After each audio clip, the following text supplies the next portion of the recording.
Hi, I'm Tim. Welcome to Watchbox, and thanks for logging on. If you love this watch, email me, tmosso@thewatchbox.com.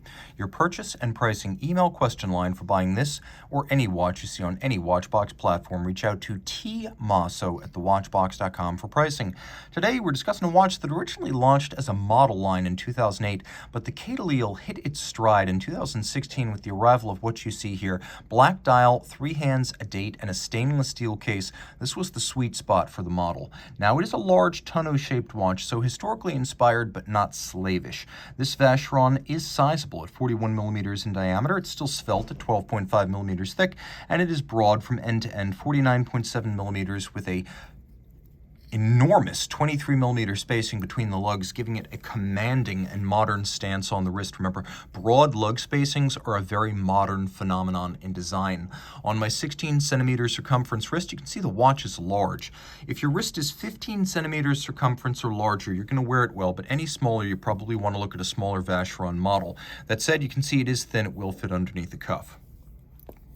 Now, something that would not originally have been sold on the watch when it was far more of a dress option. At 2008 launch, the timepiece was a little bit stuffy. It used technologies from currency production to allegedly deter counterfeiting, but it was also a mishmash of design, aggregated metallized deposits on the underside of the crystal, anti-counterfeiting technology that wasn't really necessary on a watch and frankly marred the appearance. So that one also had fully specable, customizable case metals, and frankly, busy dials and excessive customization made for a watch that few people wanted. This one, however, truly realized the potential of the design.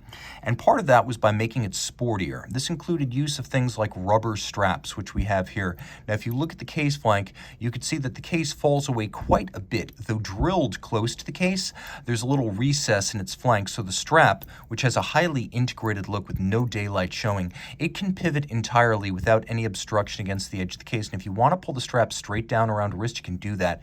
There's a little bit of molding on the top to give it some character lines and definition. And then on the underside, there are little striations cut into it to allow the wrist to breathe, but also to thin out the material and make it more flexible. You can see this is a Vacheron strap in brand new condition, and it's accompanied by a sporting stainless steel double deployant clasp. You can see that Maltese cross motif inside, outside, combination of media blasting and polishing, double deployant, and you can see that the clasp has a twin trigger spring-loaded release, so it can't open accidentally. Rolling over the case, you can see it has a tiered lug design, which is quite handsome. But again, this was the kind of thing that got lost when you were able to spec a combination of gold and steel, titanium, tantalum, and a million other metals to create a little bit of a dog's breakfast of a watch design on the original Quai. This one, all in steel, makes the most of the basic shape. A combination of angles and curves, polish and satin finish.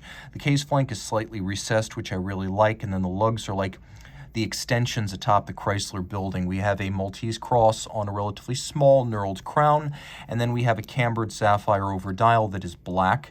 The watch is loomed. We'll do a loom shot. And you can see here that not only is the watch loomed, but so is the track for the date. And then the index is an orbital index. The date wheel doesn't move, but the index itself does. You can also see that the date has a quickset. Now, the dial is black. You can see it has two different focal planes. There's the base, which is for the date display, and then there's the primary track outboard. The watch is easy to read by day or night. You can see it has satinated blackened hands at center to meld into the dial and resist glare. Now, turning the watch over, we have caliber 5100/1. Now, this is an in-house caliber, though. This is a basic watch from Vacheron. It was considered the entry level of the collection before the 56. Unlike the 56 self-winding, that basic movement is a customer caliber made by Vacheron for Vacheron. Vacheron is a Richemont Group movement manufacturer. So that is not a Vacheron in-house caliber on the 56, and it's not Geneva Hallmark. This is both Vacheron's movement and Geneva Hallmark. You can see, so is the case. as since mid-2012, Geneva Hallmark has been a full watch standard of watch finish. Really, the only concession to price here is the use of a tungsten rotor rather than a gold rotor. Everything else is exactly as you'll find it on the Overseas Automatic, which means you have a nice large movement over 30 millimeters in diameter, Geneva Hallmark, and then the finish to match. It is a twin barrel movement, automatic winding. It has unidirectional action and ceramic bearings for high efficiency. You have two barrels. You can see them both underneath split bridges. They give a 60-hour power reserve, and because there's two barrels, you get a more even torque release from maximum wind. So the watch doesn't run super fast and gallop when it's heavily wound, and nor does it slow down a ton and lose amplitude after, for example, 24 hours the way a single barrel movement often will. So that's the advantage of two barrels, more even timekeeping.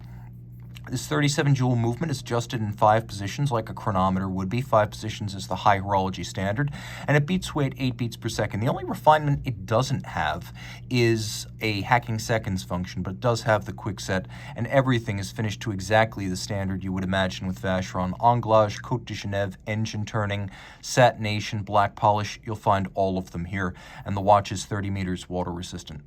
Reach out to Team Mosso at thewatchbox.com for purchase and pricing details.